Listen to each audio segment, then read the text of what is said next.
नमस्ते बच्चों। तो हम लोग डिफरेंशियल इक्वेशन में formation solution of differential equation second part कर रहे थे। अलग अलग टाइप का डिफरेंशियल इक्वेशन मिलेगा तो उसको कैसे सॉल्व करेंगे। आज हम लोग स्टार्ट करेंगे फॉर्मेशन एंड सॉल्यूशन, ठीक है ना। तो तीसरा पार्ट फॉर्मेशन एंड सॉल्यूशन, ठीक है ना। तो जैसा इसका नाम है फॉर्मेशन एंड सॉल्यूशन, मतलब इसमें डिफरेंशियल इक्वेशन बना बनाया नहीं मिलेगा, क्वेश्चन किसी और चैप्टर का होगा, ठीक है ना। तो जब आप उसको यूज़ करेंगे उस चैप्टर को तो बीच में डिफरेंशियल इक्वेशन बनेगा, ठीक है ना, और फिर उसको सॉल्व करना है। सॉल्व करने का मेथड पता है। तो जब इसमें दिक्कत ये होता है कि जब डिफरेंशियल इक्वेशन बन जाएगा तो वहाँ पर आपको ये खुद से समझ लेना है कि ये डिफरेंशियल इक्वेशन है, और फिर जैसे हम लोग सॉल्व किए हैं अलग अलग मेथड से, उन्हीं मेथड को यूज़ करके डिफरेंशियल इक्वेशन को सॉल्व करना है, ठीक है ना। समझ गए बात। तो इसमें कोई थ्योरी नहीं है। थ्योरी जैसा कि बताया कि इसमें पिछले चैप्टर्स के क्वेश्चन होंगे और उसको यूज़ करके डिफरेंशियल इक्वेशन बनाना है, ठीक है ना, ठीक है ना। और फिर सॉल्व करते टाइम जो पीछे पड़े उसको यूज़ करके सॉल्व करना है। तो सीधा हम लोग क्वेश्चन स्टार्ट करेंगे। जैसे देखो क्वेश्चन है कि ये evaluate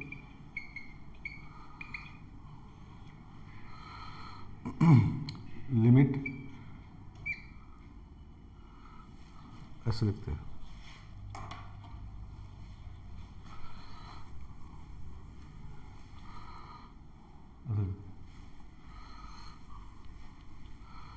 if limit t tending to x square f t minus t square f x by t minus x is equal to 1, ठीक है ना, and f1 is 1, then find fx।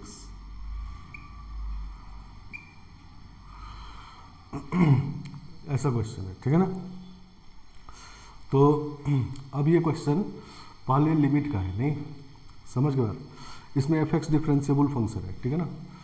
F x is differentiable function, bracket में देते हैं यहाँ पर।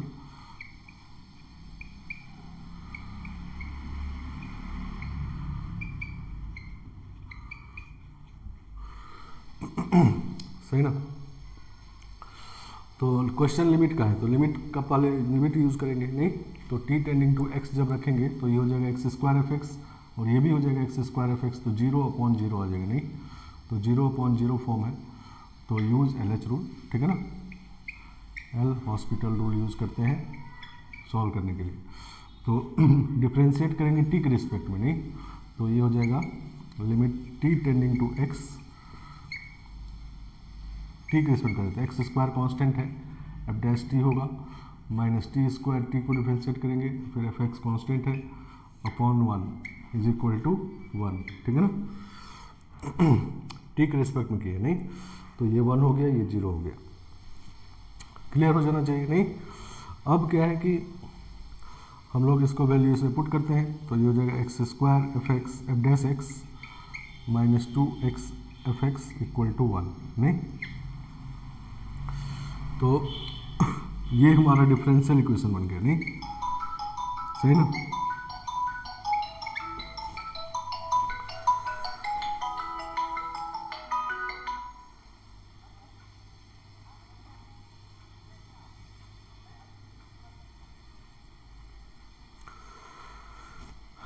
सही ना, डिफरेंशियल इक्वेशन ये बन गया। यहाँ पर ये बात समझ लेना है, नहीं समझेंगे तो गड़बड़ हो जाएगा, ठीक है ना। अब देखो एफ एक्स को अगर वाई कहते हैं तो ये d y by d x है, नहीं तो d y by d x और वाई का पावर 1 है और दोनों आपस में मल्टीप्लाई नहीं है, ठीक है ना।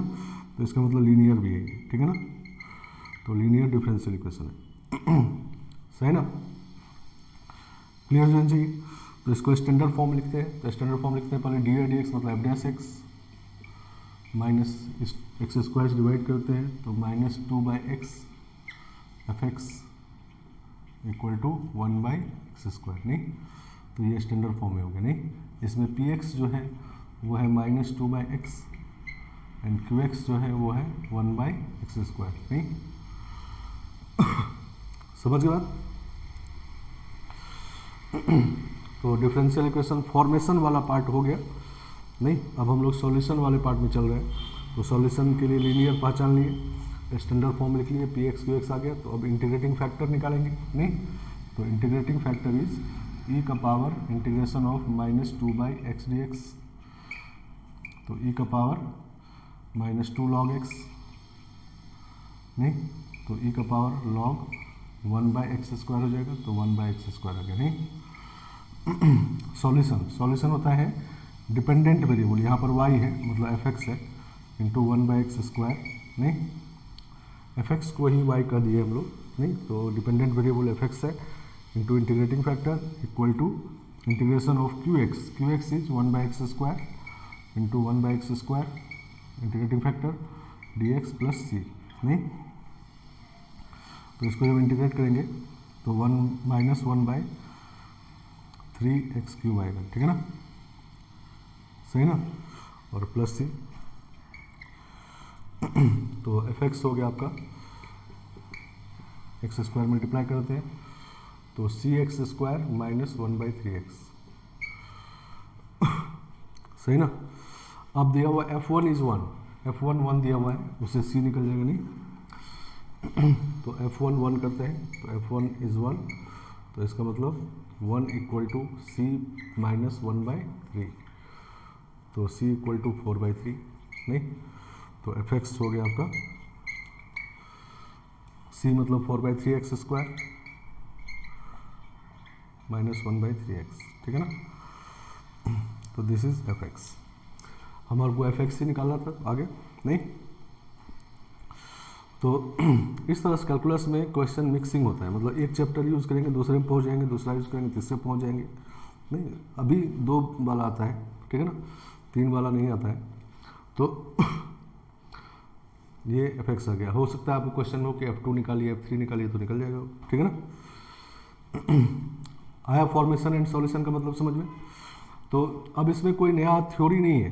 ठीक है ना, फॉर्मेशन वाले पार्ट में क्वेश्चन आपको मिलता है दूसरे चैप्टर से, उस चैप्टर को यूज करेंगे पहले तो डिफरेंशियल इक्वेशन बनेगा। नहीं, वो फॉर्मेशन वाला पार्ट हुआ। और वहाँ पर ये बात समझ लेना है कि डिफरेंशियल इक्वेशन है। डिफरेंशियल इक्वेशन में देख रहे हो कि ABC यूज हो रहा है खाली। ठीक है ना, डिफरेंशियल इक्वेशन में फिर ये पहचाना है कि लीनियर है। नहीं, मतलब ये एकदम सिंपल बात है, और फिर जब पहचान गए तो इजीली सॉल्व हो गया। ठीक है ना। चलो next question.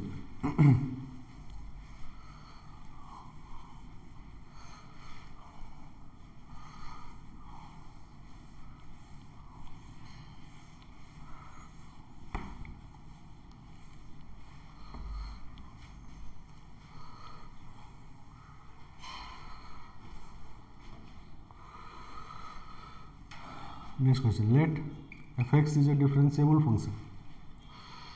fx is a differentiable function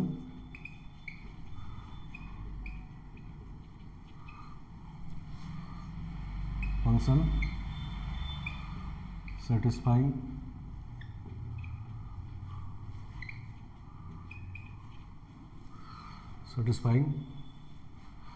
fx plus y is equal to e का power x f y plus e का power y f x for all x y belongs to R। सही ना। if f dash 0 is equal to 2, then find fx।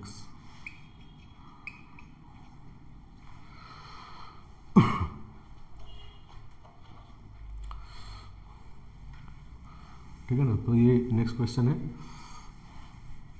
ऐसा question हम लोग डिफरेंशियलिटी chapter में किए थे। नहीं, इसमें एक बार x का रिस्पेक्ट डिफरेंशिएट करते हैं, एक बार y का रिस्पेक्ट डिफरेंशिएट करते हैं। नहीं, ठीक है ना, तो वही वाला क्वेश्चन है। तो पहले डिफरेंशियलिटी वाला चैप्टर इसमें यूज़ करते हैं। ठीक है ना, तो देखो यूज़ करते हैं यहाँ पर for all x y belongs to R है। ठीक है ना,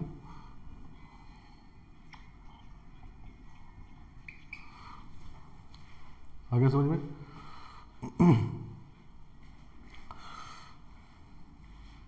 क्लियर। तो पहले x के रिस्पेक्ट में डिफरेंशिएट करेंगे, differentiate with respect to x। तो ये जगह f dash of x plus y और 1 प्लस 0 हो जाएगा, नहीं, इक्वल टू एक्स का रिस्पेक्ट कर रहे हैं, ये कांस्टेंट है तो एक पावर एक्स एफ वाई, और इसमें ये एक्स का रिस्पेक्ट कर रहे हैं तो ये वेरिएबल, ये कांस्टेंट है, एक power y f dash x. सही ना। अब differentiate with respect to y, तो फिर से हो जाएगा ये f dash x plus y, y का रिस्पेक्ट कर रहे हैं तो इंटू 1 इक्वल टू ए का पावर एक्स कांस्टेंट है, वाई का रिस्पेक्ट कर रहे हैं, एक power x f dash y plus a का पावर वाई एफ एक्स, ठीक है ना। इसमें वाई का रिस्पेक्ट किया तो एक पावर वाई हो गया, ये कांस्टेंट है। सही ना। अब दोनों को डिवाइड कर देते हैं या इक्वेट कर देते हैं, तो फ्रॉम 1 and 2,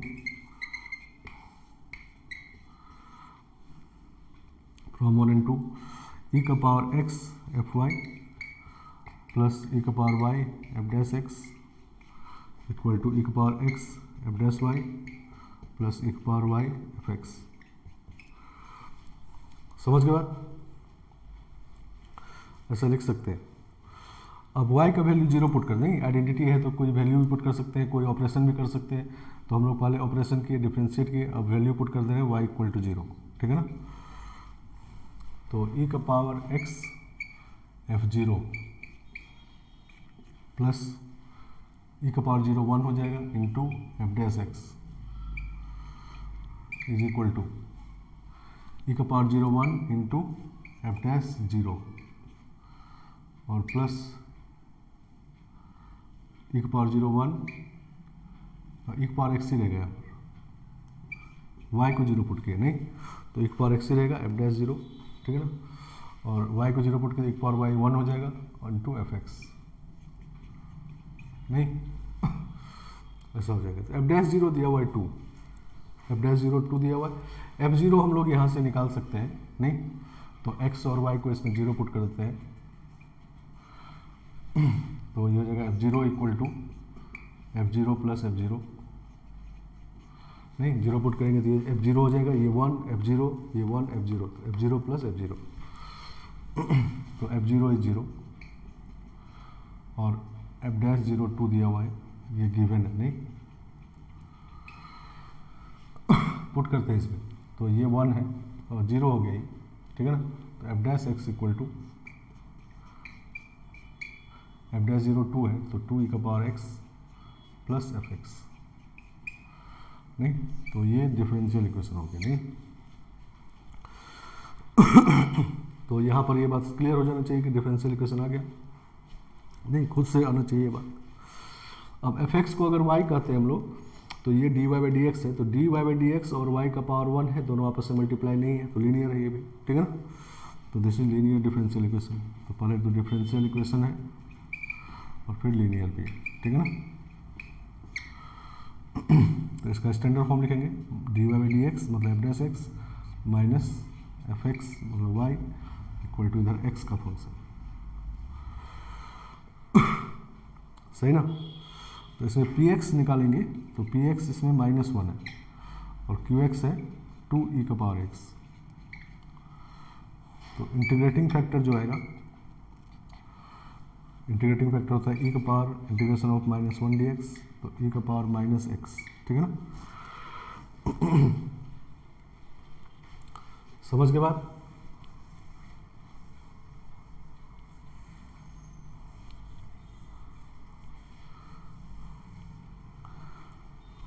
ठीक है ना, क्लियर बात है। चलो सॉल्यूशन लिखते हैं, dependent variable f x into integrating factor equal to q x, q x मतलब ई का पावर 2 ई का power x into integrating factor एक पावर -x, नहीं डी एक्स प्लस सी, तो ये हो गया आपका कैंसल, नहीं तो एफ एक्स इंटू ई का power -x equal to 2x plus c, नहीं तो f x equal to 2x plus c into e का पावर x, ठीक है ना। अब f0 0 है, नहीं तो c 0 हो जाएगा, F0 0, तो इसका मतलब C0 हो जाएगा, ठीक है ना, समझ गए आप। और जैसे ही C0 हो गया तो फंक्शन fx हो गया कितना, fx equal to 2x e का पावर x, नहीं। तो फिर इसमें भी F2 F3 F4 ये सब पूछा जा सकता है, या इंटीग्रेशन fx पूछा जाता है, रेंज पूछा जा सकता है, ठीक है ना, एरिया बाउंडेड पूछा जा सकता है। तो फंक्शन आ गया तो अब करेंगे, नहीं सही ना। तो ये भी क्वेश्चन फॉर्मेशन एंड सॉल्व, पहले डिफरेंशियल इक्वेशन नहीं था, पहले क्वेश्चन डिफरेंशियलिटी वाला था, तो उससे हम लोग उसको यूज़ किए तो डिफरेंशियल इक्वेशन बना, नहीं। यहाँ पर ये बात समझ लेना है, फिर उसको सॉल्व करना है, नहीं। तो दो चैप्टर मिक्स है, नहीं, डिफरेंशियलिटी और डिफरेंशियल इक्वेशन। पहले और ज़्यादा मिक्स होता है, मतलब क्या होगा कि यहाँ पर फंक्शन निकालने के बाद पूछा जाएगा find area bounded by y equal to fx and x axis between this and this, नहीं। तो इस तरह से, तो अभी एडवांस में ये बात होता है कि दो मिक्स होता है, ठीक है ना, ये सब क्वेश्चन एडवांस में आए हुए हैं, ठीक है ना। मेंस में डायरेक्ट होता है कि लीनियर डिफरेंशियल इक्वेशन मिला या रिड्यूसिबल, उसको सॉल्व करना है, ठीक है ना, समझ गया। तो हम लोग ऐसा क्वेश्चन पहले भी किए थे, नहीं, तो वहाँ भी डिफरेंशियल इक्वेशन बनता था, लेकिन वहाँ पर हम लोग नहीं पढ़े थे डिफरेंशियल इक्वेशन, तो वो डिफरेंशियल इक्वेशन वेरिएबल सेपरेबल था, ठीक है ना। तो हम लोग बिना पढ़े भी उसको सॉल्व कर दिए थे, नहीं किए थे इंटीग्रेशन, नहीं सॉल्व करने के लिए, तो वो वेरिएबल सेपरेबल था, नहीं। उस टाइम में लीनियर ये सब नहीं पढ़े थे ज़्यादा, तो वेरिएबल सेपरेबल तो नहीं भी पढ़े हैं तो सॉल्व हो जाएगा, नहीं सही ना।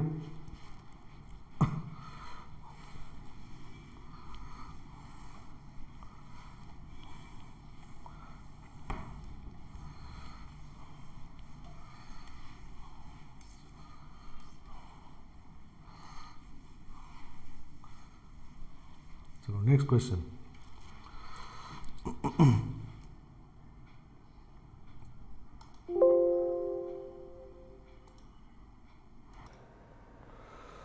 तो नेक्स्ट क्वेश्चन है, लेट f 1 से इनफाइनाइट से 2 से infinite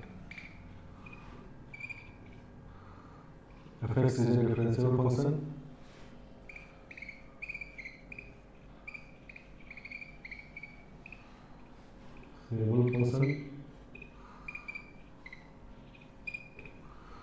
such that f1 equal to 2 and 6 times 1 से x ft dt is equal to 3x fx minus x cube, ठीक है ना, for all x greater than equal to 1, ठीक है ना, समझ गया। Then find f of 2, समझ गया। तो ये निकालेंगे f of 2 निकाल रहे हैं।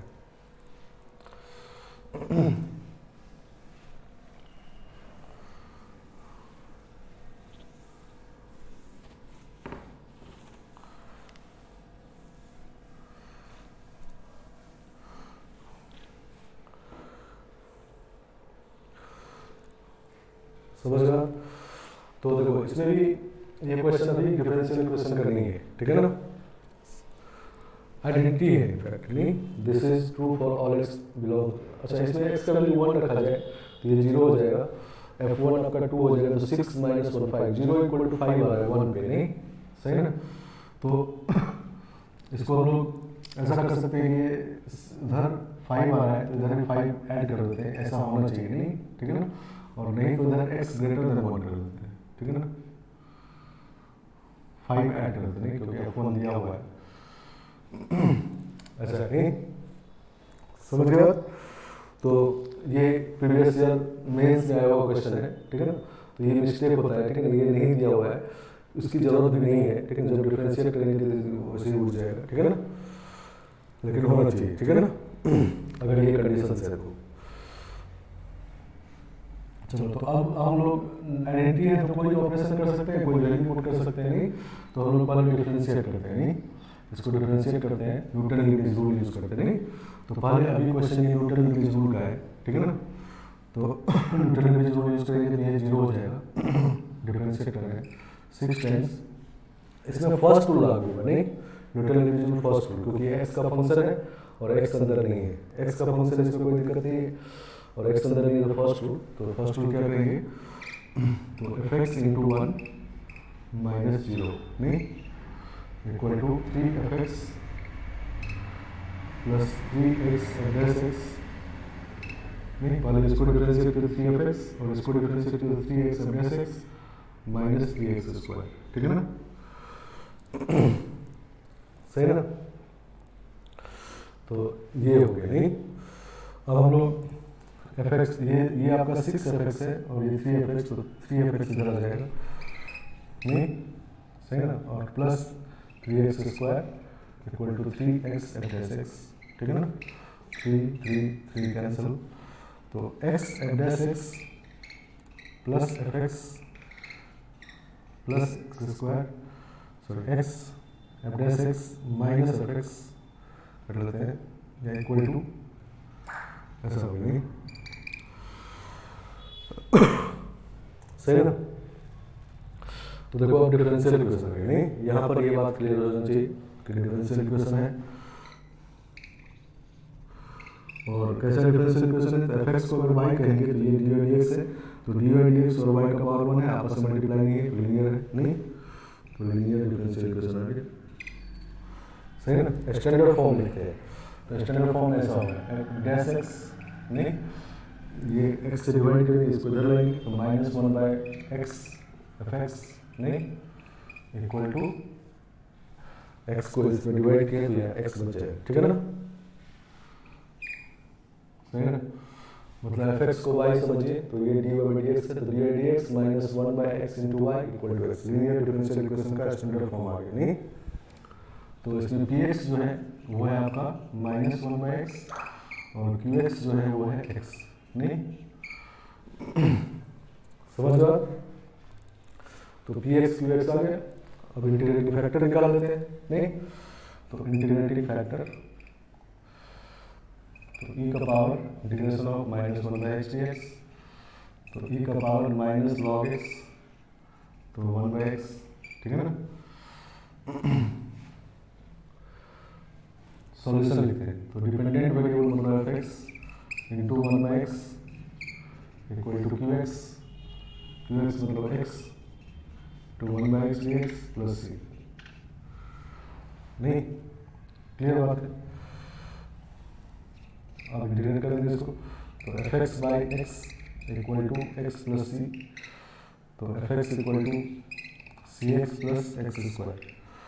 अब एफ वन दिया हुआ है 2, तो सी निकल जाएगा, इसका मतलब 2 इक्वल टू सी प्लस 1, तो सी इक्वल टू 1 नहीं, तो f x equal to x plus x square, ठीक है ना। ये क्वाड्रेटिक एक्सप्रेशन आ गया एक्स प्लस एक्स स्क्वायर, हमको निकालना है आंसर में f2, तो f2 इज 6 नहीं, f2 निकालना है तो 6 हो गया नहीं, 4 प्लस 2 6। अब क्वेश्चन ये भी हो सकता है कि इसका मैक्सिमम वैल्यू निकालिए नहीं, ये सब हो सकता है, क्वाड्रेटिक एक्सप्रेशन है मैक्सिमम मिनिमम निकाल सकते हैं माइनस 0 वाला, लेकिन इसमें दिया हुआ इंटरवल तो इसी इंटरवल का ग्राफ बना के निकालेंगे नहीं, सही है ना। तो एफ एक्स आगे तो कोई भी क्वेश्चन हो सकता है, आगे बात समझ। तो ये भी क्वेश्चन जो है फॉर्मेशन एंड सॉल्यूशन का है नहीं, इसमें 2 चैप्टर मिक्स है, एक तो डेफिनेट इंटीग्रेशन का न्यूटन लैप्लेस रूल और फिर लीनियर डिफरेंशियल इक्वेशन, ठीक है ना, समझ गया। तो इन क्वेश्चन का फॉर्मेशन एंड सॉल्यूशन का पहला पार्ट दूसरे चैप्टर का होता है, ठीक है ना, समझ गया। उस चैप्टर को जब यूज करते हैं तब डिफरेंशियल इक्वेशन बनता है, और ये बार बार हम बता रहे हैं कि डिफरेंशियल इक्वेशन जब बन जाए तो वो कहने को नहीं है कि डिफरेंशियल इक्वेशन नहीं, ठीक है ना। वहाँ पर ये बात खुद से समझ लेना डिफरेंशियल इक्वेशन है, तभी आधा वो सॉल्व हो गया जब समझ गया, क्योंकि सॉल्व तभी होगा नहीं तो होना ही है, और उसके बाद सॉल्व करने के मेथड बहुत ज़्यादा तो है नहीं, ठीक है ना, तो सॉल्व करेगा। और एकदम इसमें फॉर्मेशन एंड सॉल्यूशन में सॉल्यूशन वाला पार्ट में स्ट्रेट वाला मिलेगा नहीं, ठीक है ना, मतलब कभी रूल से रूल मिलेगा, होमोजेनियस मिलेगा, लीनियर सीधा सीधा रिड्यूसिबल लीनियर मिल सकता है, ठीक है ना, सही है ना। मैं बहुत कम केस में आपको ऑब्जर्वेशन वाला है, पोलर सॉल्यूशन वाला है, एकदम डायरेक्ट वाला मिलेगा, ठीक है ना, समझ गया। तो आगे बढ़ते हैं।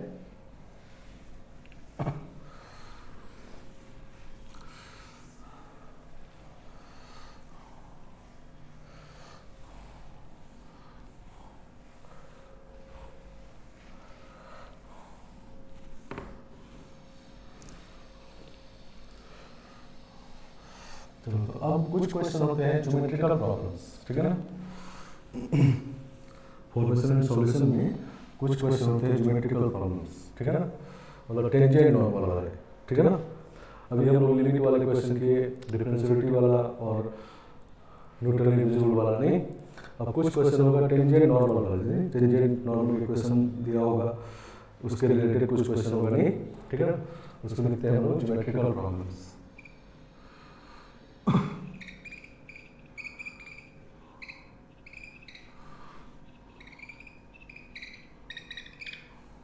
सही है ना। तो ज्योमेट्रिकल प्रॉब्लम में कुछ बात हम आप जो पढ़े हैं उसको रिवाइज कर देते हैं। देखो ये एक्स वाई एक्सिस है, ये कोई कर्व है y f x y equal to 0, ठीक है ना। तो इस पर ये टेंजेंट है p पॉइंट पर, any point p x y पे, सही है ना, जो एक्स वाई एक्सिस को ए बी पर कट करता है और ये p पर नॉर्मल है।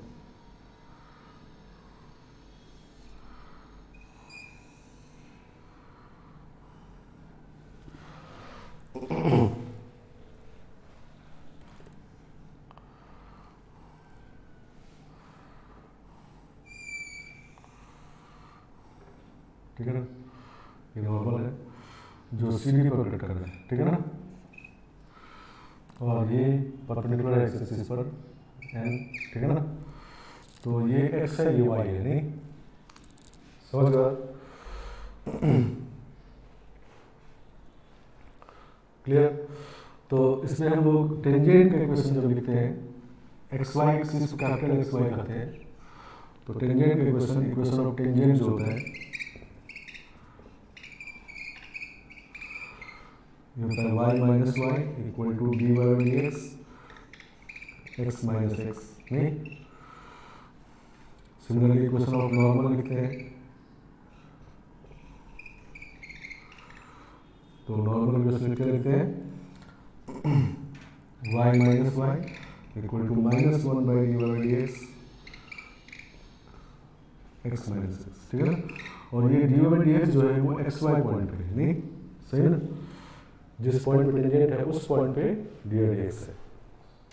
उसके बाद लेंथ ऑफ टेंजेंट होता है, नहीं, लेंथ ऑफ टेंजेंट होता है ये लेंथ, नहीं, ठीक है ना, P A length of tangent. तो लेंथ ऑफ टेंजेंट ये हम पहले निकाल चुके हैं, y into under root of 1 plus d x by d y का होल स्क्वायर, नहीं, ये ओडी में ये सब निकाल चुके हैं, ठीक है। लेंथ ऑफ नॉर्मल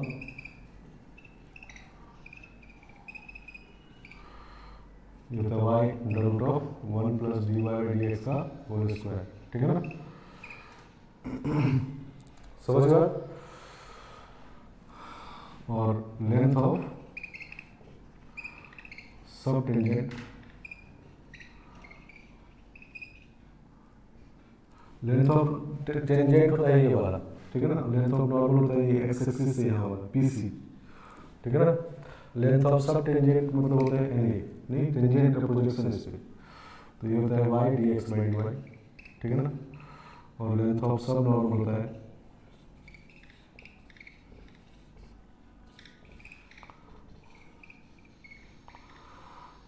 ठीक है ना, this is equal to y d y by x, सही है ना। चलो, तो ये इतना बात पहले हम लोग पढ़ चुके हैं, उसको इसमें यूज करेंगे ज्योमेट्रिकल प्रॉब्लम में, ठीक है ना। और इसमें कैपिटल एक्स वाई एक्सिस वाला है, एक्स वाई एक्सिस वाला है, और स्मॉल एक्स वाई ये पॉइंट है, इन्हीं पॉइंट ऑन द कर्व, ठीक है ना। चलो, और डी आई डी एक्स होता है टेंजेंट का स्लोप, ये बात पता है। तो नॉर्मल का स्लोप हो गया minus 1 by d y d x, ये भी क्लियर है, नहीं। अगर मान लो हमको ए का कोऑर्डिनेट निकालना हो तो टेंजेंट इक्वेशन में y को 0 कर देंगे, कैपिटल Y को, नहीं, तो x कोऑर्डिनेट ऑफ ए आ जाएगा। इसी तरह b का कोऑर्डिनेट निकालना है तो कैपिटल X को 0 कर देंगे। c का कोऑर्डिनेट निकालना हो तो नॉर्मल में y कोऑर्डिनेट 0 कर देंगे, नहीं। d निकालना हो तो नॉर्मल में x 0 कर देंगे, नहीं। तो ये सब बात क्लियर है, नहीं। और ये सब लेंथ का फॉर्मूला है, नहीं, समझ गया। तो इसको हटा है, इन सबको हम लोग यूज़ करेंगे, ये पहले हम लोग पढ़ चुके हैं, ठीक है ना।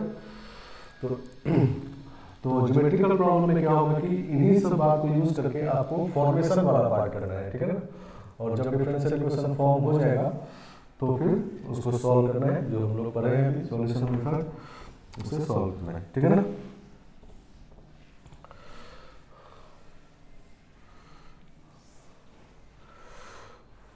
चलो क्वेश्चन लिखते हैं।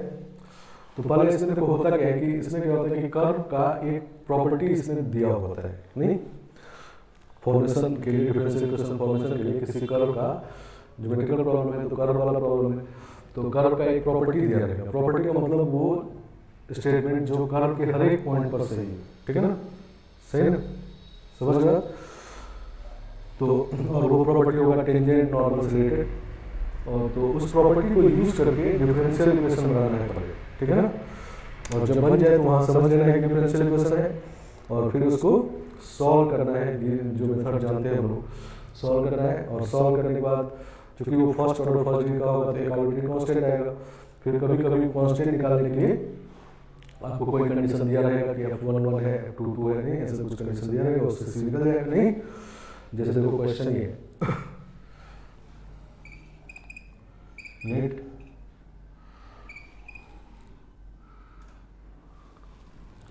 सुनते हैं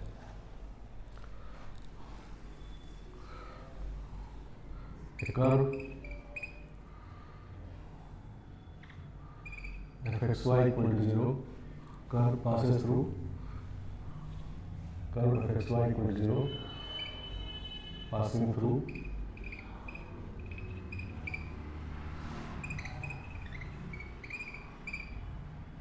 2,3 ये पॉइंट रहते हैं, has property that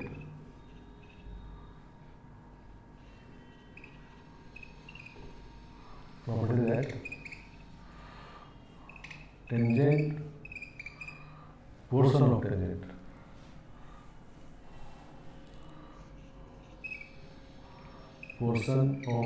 tangent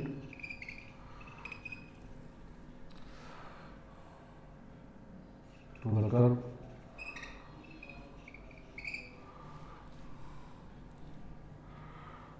intersected between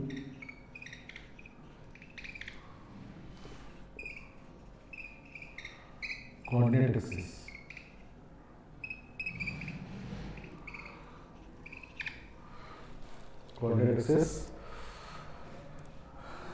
is bisected at point of contact,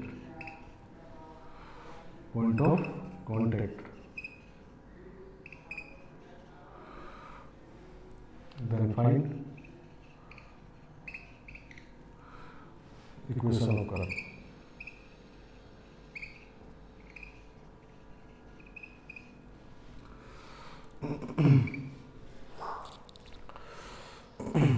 तो ऐसे वर्ड प्रॉब्लम भी करते हैं इसको, क्वेश्चन वर्ड में लिखा होता है इसमें, ठीक है ना। तो इसमें एक कर्व के बारे में कहा गया है, नहीं कर्व 2,3 से पास कर रहा है, नहीं ये तो फिक्स पॉइंट है, नहीं लेकिन इसका प्रॉपर्टी क्या है, प्रॉपर्टी मतलब जो हर एक पॉइंट पर सही हो। तो प्रॉपर्टी क्या है कि किसी भी पॉइंट पे टेंजेंट ड्रॉ करिए तो portion of tangent to the curve intercepted between coordinate axis is bisected at point of contact, ठीक है ना। ये इस कर्व का प्रॉपर्टी है हर एक पॉइंट पर, ठीक है ना। तो इसी को यूज करके डिफरेंशियल इक्वेशन बनाना है और फिर उसको सॉल्व करके और इस पॉइंट से पास करके सी निकालना है, ठीक है ना। तो इक्वेशन आ जाएगा, ठीक है ना। तो चूंकि क्वेश्चन वर्ड लिखा हुआ लंबा है तो इसको फिगर में पहले ड्रॉ करते हैं। देखो तो ऐसा है, ये कर्व है fxy equal to 0,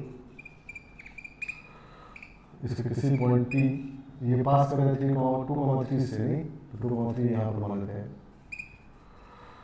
इसका प्रॉपर्टी है कि किसी भी पॉइंट xy पर जब टेंजेंट ड्रॉ करते हैं, ठीक है ना, तो A और B पे कॉन्टेक्ट स्टार्ट किया तो A और B का मिड पॉइंट P है, नहीं सही है ना, मतलब P equal to P।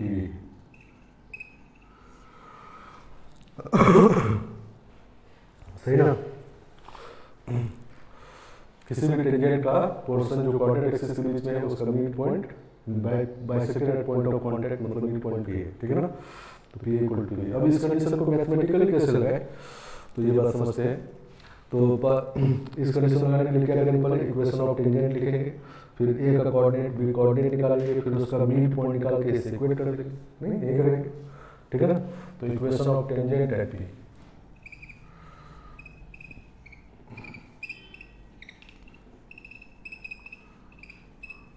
Eight P x y, ठीक है ना।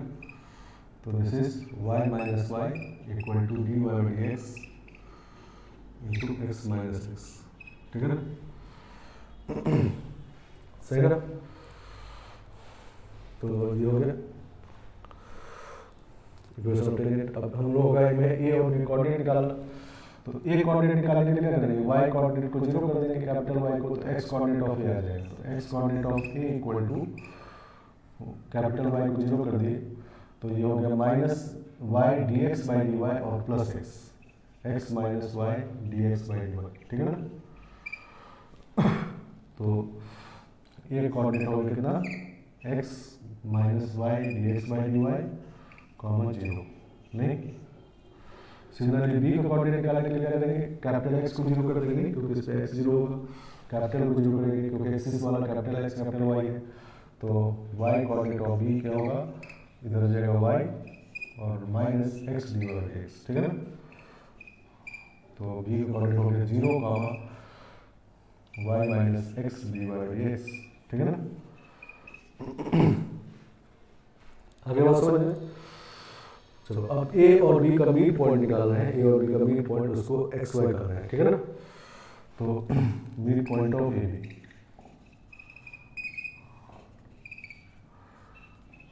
ठीक है ना। तो क्या करेंगे, x minus y d x by d y plus zero, नहीं this plus zero by two equal to x, नहीं सही है ना। तो x minus y d x by d y equal to two x, तो y d x by d y इसको उधर ले इक्वल टू माइनस एक्स, नहीं। तो ये डिफरेंशियल इक्वेशन बन गया, नहीं ठीक है ना। तो यहाँ के एकदम क्लियर हो जाना चाहिए डिफरेंशियल इक्वेशन है, नहीं। और कैसा है, तो इस बार वेरिएबल सेपरेबल है, डी एक्स एक्स को अलग कर सकते हैं, वाई वाई के साथ अलग कर सकते हैं, नहीं। तो वेरिएबल सेपरेबल है,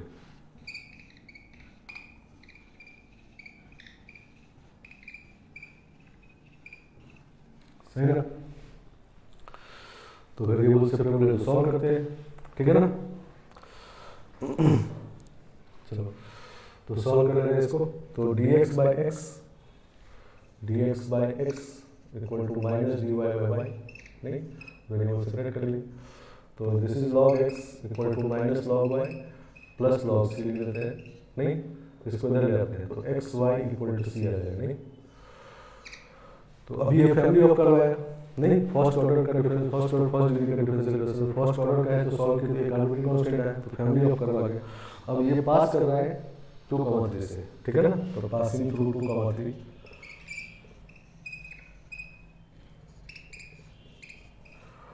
तो c इक्वल टू 6 आ जाएगा, तो एक्स वाई इक्वल टू 6 आ जाएगा, ठीक है ना,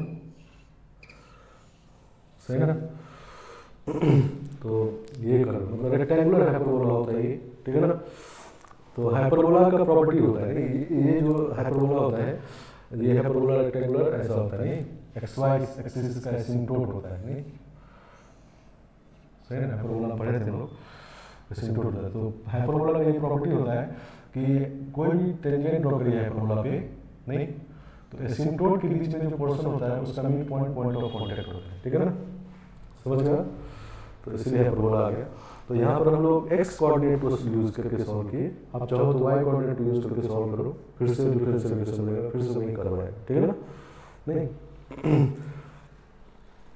क्लियर बात हो गया, नहीं। तो बहुत सिंपल बात है, नहीं इसमें फॉर्मेशन भी थोड़ा सा है, सॉल्यूशन भी, मतलब दो चैप्टर का मिक्सचर है। पहला पार्ट है इसमें एओडी का, नहीं और दूसरा part differential equation.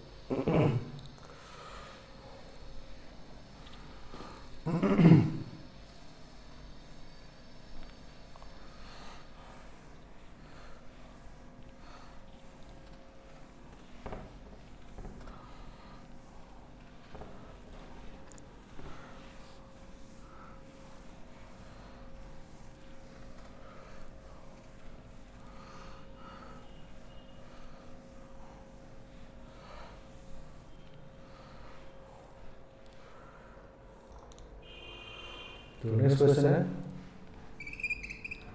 Find equation of curve which passes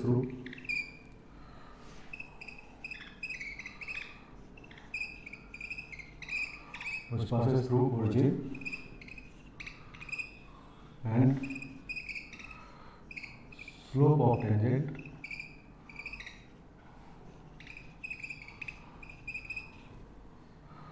at every point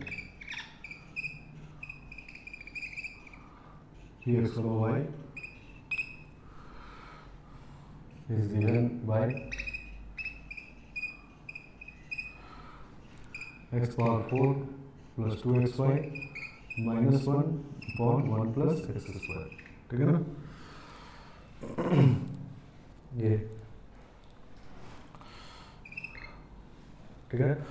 slope of tangent at every point x y, मतलब प्रॉपर्टी दी हुई है, नहीं हर एक पॉइंट पे जो बात सही है वो प्रॉपर्टी है. और स्लोप ऑफ टेंजेंट का मतलब डी एक्स, नहीं तो डी एक्स जो है एक्स वाई पर वो दिया हुआ है. ठीक है ना?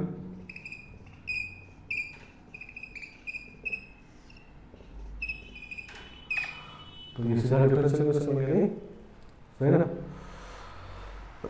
अब इसको सॉल्व करना है. ठीक है ना? चलो, तो डिफरेंशियल इक्वेशन है, अब पहचानते हैं इसको होमोजेनियस है कि डिफरेंशियल इक्वेशन है होमोजेनियस नहीं है, नहीं क्योंकि लैम्डा एक्स के बदले लैम्डा एक्स वाई के बदले लैम्डा पुट करेंगे तो लैम्डा बचा हुआ रह जाएगा, इसमें तो लैम्डा आएगा ही नहीं. ठीक है ना? लीनियर देखो तो डी एक्स और वाई का पावर 1 है, आपस में मल्टीप्लाई नहीं है तो लीनियर है, नहीं तो लीनियर है. तो इसको स्टैंडर्ड फॉर्म लिखेंगे d y d x minus 2x by 1 plus x square y, नहीं ठीक है ना? वाई वाला टर्म एक्स स्क्वायर है.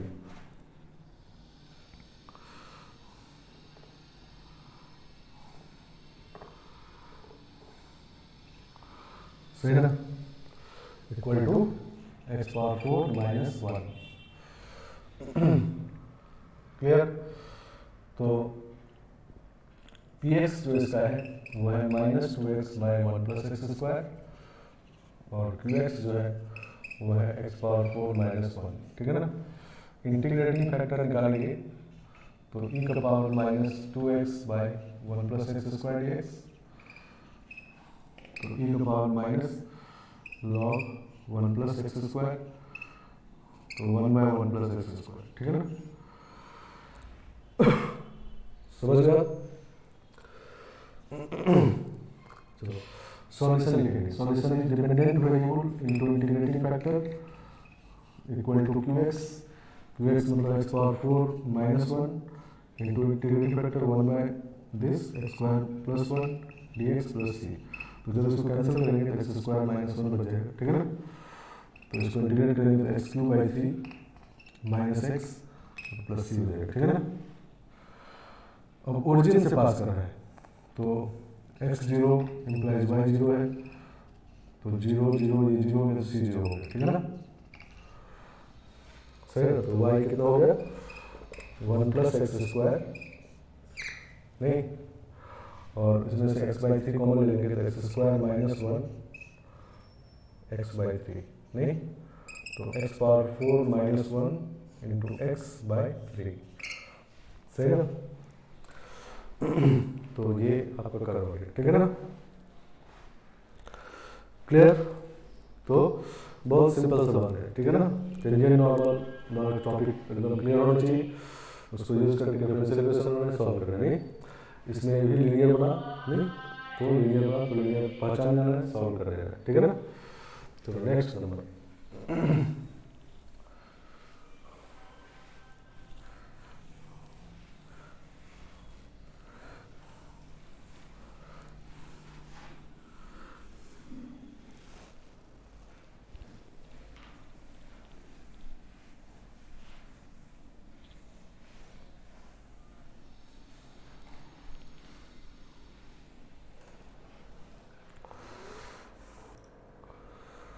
तो नेक्स्ट क्वेश्चन है नॉर्मल, इस बार नॉर्मल होगा. Normal at any point p x और y to the curve x y equal 0 meets x and y axis at A and B respectively.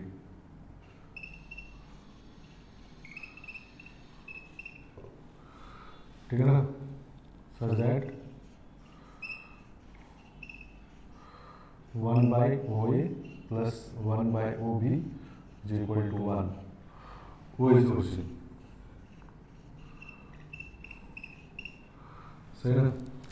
ये भी है जहाँ पर नॉर्मल एक्स वाई एक्सिस को मीट कर रहा है और ओरिजिन है 1 by O plus 1 by O B 1 है, ठीक है ना? Find equation of curve passing through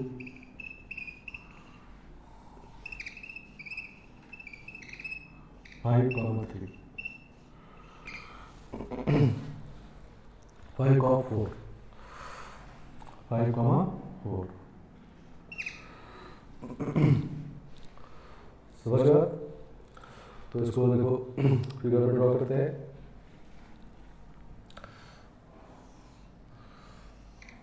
ये कोई कर्व है और इस पे नॉर्मल ड्रॉ किए किसी पॉइंट एक्स वाई पे, एक्स एक्सिस को भी वाई एक्सिस को भी पर मिला, ठीक है ना? तो पहले तो ए बी का कोऑर्डिनेट निकालेंगे, ओ ए मतलब ये वाला, ओ बी मतलब ये वाला, ठीक है ना? सही है ना? तो इसे पुट कर देंगे तो डिफरेंशियल इक्वेशन बनेगा, फिर इसको सॉल्व करेंगे, ठीक है ना? तो इक्वेशन ऑफ नॉर्मल पढ़ लेते हैं। तो इक्वेशन ऑफ नॉर्मल ये होता है capital y minus y equal to minus 1 by d by d x minus x, नहीं? अब हमको एक कोऑर्डिनेट निकालना है, मतलब y को 0 कर देंगे, कैपिटल y को नहीं, कैपिटल y को 0 करेंगे तो x कोऑर्डिनेट ऑफ a आएगा, ठीक है ना? कैपिटल x मतलब x कोऑर्डिनेट ऑफ a, ये इधर मल्टीप्लाई होगा, ये 0 हो गया, minus minus cancel, y D x plus x, नहीं? x plus y D x, ठीक है ना? तो ये कोऑर्डिनेट हो गया, तो ये आपका o हो गया, नहीं? अब y कोऑर्डिनेट ऑफ b निकालेंगे, जो इसका कोऑर्डिनेट होगा वही वो है। अब y कोऑर्डिनेट ऑफ b निकालेंगे, उसके लिए इसको 0 करेंगे, नहीं? तो 0 करेंगे तो माइनस माइनस प्लस हो जाएगा, x dx by dy plus y, ठीक है ना? तो y plus x dx by dy, ठीक है ना? ऐसा हो जाएगा, ठीक है ना? तो ये वो भी हो गया। तो इसको देख रहे हैं 1 by O A plus 1 by O B equal to 1 करना है, ठीक है ना? तो 1 बाई ओ ए मतलब x plus y d by d x plus 1 by y plus x d x by d y equal to 1, ठीक है ना? इसमें डी बाई डी एक्स से मल्टीप्लाई डिवाइड कर देते हैं, ठीक है ना? तो 1 by x plus y d by d x और डी डी एक्स से मल्टीप्लाई कर रहे हैं और डिवाइड भी कर रहे हैं, तो ये कैंसिल होकर 1 हो जाएगा, x plus y d x by d by d x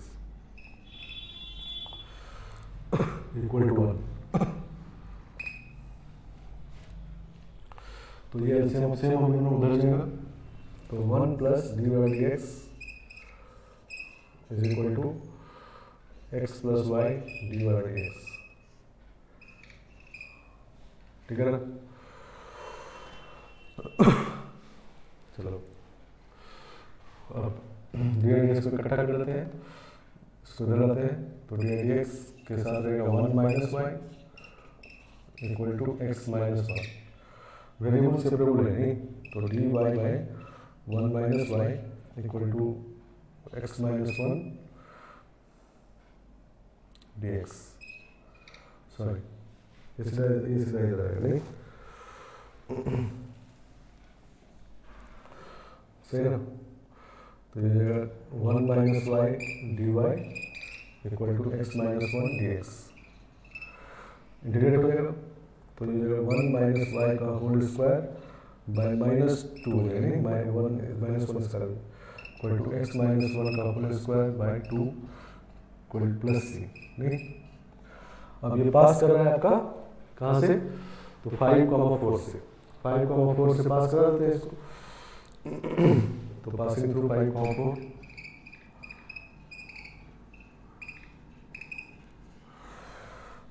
तो 5 रखेंगे इधर, तो 16/2 -8, नहीं 5 रखेंगे तो 4 4 जा 16/2 -8 इक्वल टू इधर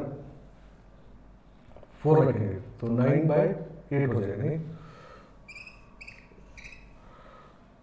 4 रखेंगे तो 9/2 सॉरी 9/2 हो जाएगा प्लस सी। तो सी इक्वल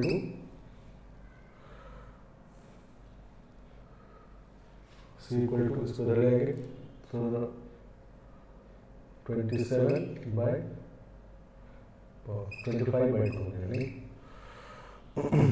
चलो, तो अब ये हो गया। सी नेगेटिव आ गया तो इसको इधर जाते हैं, इसको इधर जाते हैं। तो x माइनस 1 का whole square by 2 plus y minus 1 का होल स्क्वायर बाई 2। नहीं, ये 1 माइनस वाई का स्क्वायर है तो वाई माइनस 1 का होल स्क्वायर 2 लिख सकते हैं, और ये 25/2 2 कैंसिल हो गया। नहीं, तो सर्कल में क्वेश्चन आ गया। ठीक है ना, तो सर्कल ये करवा के, ठीक है ना। आगे बात समझ में, तो बहुत सिंपल सा बात है, टेंजेंट नॉर्मल इक्वेशन, ठीक है ना, सब टेंजेंट सब नॉर्मल ये सब इक्वेशन यूज करना है। ठीक है ना। चलो नेक्स्ट,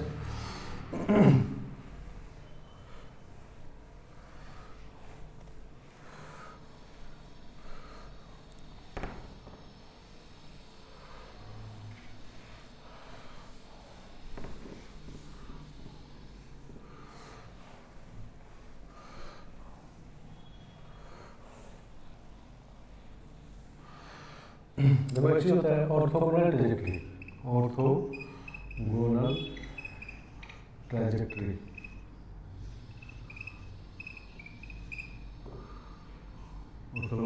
किसका होता है, ऑफ ए फैमिली ऑफ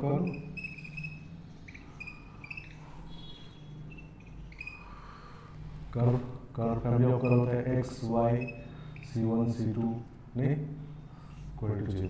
ठीक है ना। तो ऑर्थोगोनल ट्रैजेक्टरी होता क्या है समझो। तो ऑर्थोगोनल इंटरसेक्शन हम लोग पढ़े हैं। ठीक है ना। ऑर्थोगोनल इंटरसेक्शन मतलब दो कर्व, यूटी में पढ़े हैं ऑर्थोगोनल इंटरसेक्शन। जब दो कर्व के पे पॉइंट ऑफ इंटरसेक्शन पे टेंजेंट के बीच का एंगल 90 हो जाए तो कहते हैं ऑर्थोगोनल इंटरसेक्शन है। ठीक है ना, सही है ना। तो ऑर्थोगोनल ट्रैजेक्टरी मतलब होता है पाथ। ठीक है ना, और पाथ मतलब कर्व। ठीक है ना। तो किसी फैमिली ऑफ कर्व पे जो 90 डिग्री पे कट करेगा फैमिली ऑफ कर्व, उस फैमिली ऑफ कर्व कहेंगे, उस गिवन फैमिली ऑफ कर्व का ऑर्थोगोनल ट्रैजेक्टरी। ठीक है ना। मान लो कोई फैमिली ऑफ कर्व दिया हुआ है, तो इस फैमिली ऑफ कर्व को जो फैमिली ऑफ कर्व 90 डिग्री पे इंटरसेक्ट करे, ठीक है ना, उस फैमिली ऑफ कर्व को कहेंगे इसका ऑर्थोगोनल ट्रैजेक्टरी। ठीक है ना, सही है ना। तो उसको निकालते कैसे है, तो पहला स्टेप करेंगे फॉर्म डिफरेंशियल इक्वेशन ऑफ 1। ठीक है ना। इसका डिफरेंशियल इक्वेशन बनाएंगे नहीं। ठीक है ना। तो ये बन जाएगा ऐसा x y d y d x equal to 0। ये हम लोग फर्स्ट ऑर्डर का बना रहे हैं। ठीक है ना। और अब ये इसमें डी डी एक्स है वो टेंजेंट का स्लोप है इस कर्व पे। ठीक है ना। तो चूंकि जो ऑर्थोगोनल ट्रैजेक्टरी होगा इसका टेंजेंट उस पर नॉर्मल हो जाएगा। ठीक है ना, सही है ना। तो उस पर जो टेंजेंट का स्लोप होगा वो होगा ऐसा f x y minus d x by d y equal to 0। ठीक है ना, सही है ना। मतलब replace d y by d x by minus d x by d y. ठीक है ना, सही है ना। तो गिवन फैमिली ऑफ कर्व का पहले डिफरेंशियल इक्वेशन बनाना है, उसमें dx के बदले minus d x by d y put कर देना है, और अब ये डिफरेंशियल इक्वेशन हो जाएगा ऑर्थोगोनल ट्रैजेक्टरी का, नहीं। और फिर तीसरा है, इसको 2 करते हैं, सॉल्व 2, ठीक है ना, डिफरेंशियल इक्वेशन 2।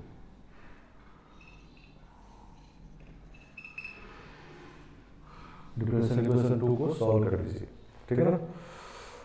तो इसको सॉल्व करके फैमिली ऑफ कर्व मिलेगा, वो इसका ऑर्थोगोनल ट्रैजेक्टरी होगा 1 का, ठीक है ना। तो this family of curve is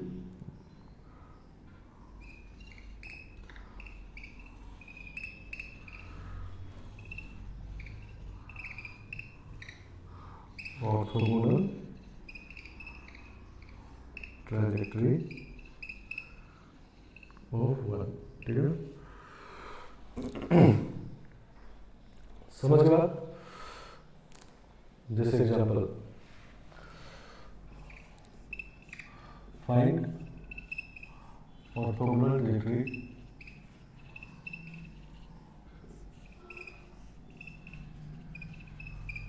of xy equal to c square, ठीक है ना, where c is arbitrary constant.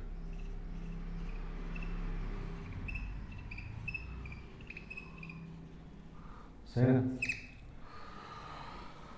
तो मतलब ये फैमिली ऑफ कर्व होगी, नहीं, इसका ऑर्थोगोनल ट्रैजेक्टरी बनाना है, तो पहले इसका डिफरेंशियल इक्वेशन बनाएंगे, ठीक है ना। तो डिफरेंशियल इक्वेशन बनाएंगे तो एक ही बार करना होगा क्योंकि एक ही आर्बिट्ररी कांस्टेंट है। तो पहले x करेंगे तो 1 into y plus x d y by d x equal to 0, नहीं।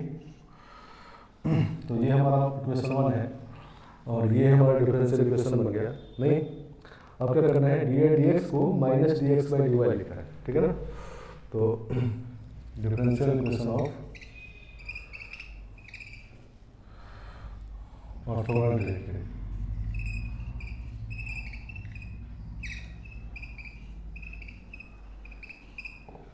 सही है ना। तो दिस इज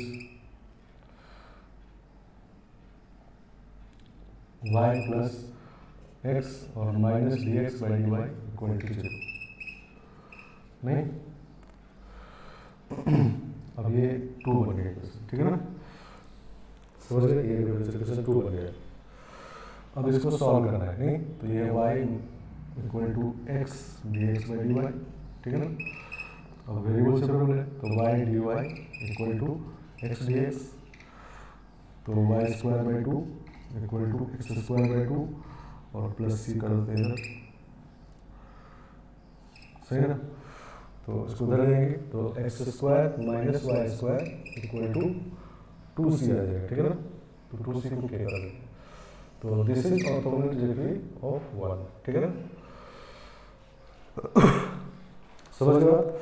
तो ऑर्थोगोनल ट्रैजेक्टरी भी ईओडी का पार्ट है, ठीक है ना। ऑर्थोगोनल इंटरसेक्शन जो पढ़े थे वही यूज करना है इसमें।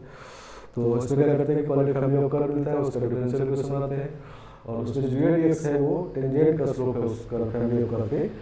तो जो उसका ऑर्थोगोनल ट्रैजेक्टरी होगा उसका वो नॉर्मल का स्लोप होगा, नहीं, उस पर टेंजेंट का स्लोप होगा minus d x by d y, ठीक है ना। तो वो लिख दिए, तो अब इसका डिफरेंशियल इक्वेशन हो गया, फिर उसको सॉल्व करें, ठीक है ना। आगे बात समझ में। तो हम लोग आज कुछ फॉर्मेशन एंड सॉल्यूशन वाले क्वेश्चन किए, ये भी फॉर्मेशन एंड सॉल्यूशन ही है, इसमें डिफरेंशियल इक्वेशन पहले बनाए फिर सॉल्व किए। तो नेक्स्ट क्लास में हम लोग और भी टाइप के क्वेश्चन करेंगे, formation solution, rate of change वाले, वो भी ईओडी का पार्ट है, रेट ऑफ चेंज उसे पढ़ते नहीं, रेट मेजर। तो उसके कुछ क्वेश्चन करेंगे और कोशिश करेंगे अगली क्लास में खत्म हो जाए, ठीक है ना। समझ गए, क्वेश्चन है खाली।